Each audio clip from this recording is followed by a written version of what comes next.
ตอนบ่ายของวันที่9ธันวาคมปี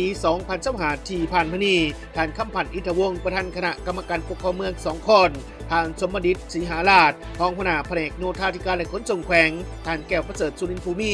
รองหัวหน้าแผนกการเงินแขวงสวัสดิเขตพร้อมด้วยบรรดาท่านหัวหน้าแขนงหัวหน้าหน่วยงานที่เกี่ยวข้องขันแขวงและขันเมืองสมทบกับทางบริษัทสัตว์เจริญจำกัดผู้เดียวซึ่งเป็นบริษัทที่รับเหมาโครงการฟื้นฟูภัยพิบัติป้องกันตะฟังเจือนเส้นเมืองเฮียงบ้านละหานำเมือง2 คอนแขวงสวัสดิเขตไม่ได้พร้อมกันลงพื้นที่ติดตามกวดกาเบิงความคืบหน้าการจะตั้งปฏิบัติการก่อสร้างตะฟังเจือนเส้นเมืองเฮียงบ้านละหานำเมือง2 คอนแขวงสวัสดิเขตโดยมหอดปัจจุบันเห็นว่าการก่อสร้างแม้นมีความคืบหน้าพอสมควรสามารถจะตั้งปฏิบัติสำเร็จแล้ว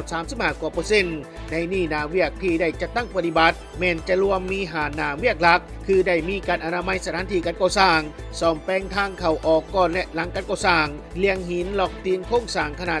0.50 หา120 เมตรได้มีการจัดเลียงหินส่วนของโครงสร้างเนื้อน้ำและใต้น้ำและก็ได้มีแพร่ใหญ่สังเคราะห์ส่วนว่าด้านแหล่งทุนที่นำใส่เข้าในโครงการแม่นทุนงบประมาณของรัฐประจำปี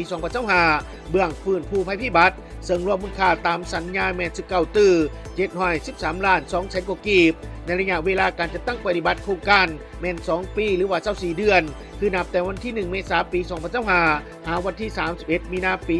2027และสำหรับการลงมือจะตั้งปฏิบัติตัวจริงของโครงการฟื้นฟูภัยพิบัติป้องกันตะพังเจือนเส้นบางเฮียงบ้านละหานำแม้นได้เริ่มต้นจะตั้งปฏิบัติแม้นวันที่15 ตุลาคมปี2025สาเหตุที่ได้มีการลงมือล่าช้าก็สืบเนื่องมาจากสภาพอากาศมีการผันแปร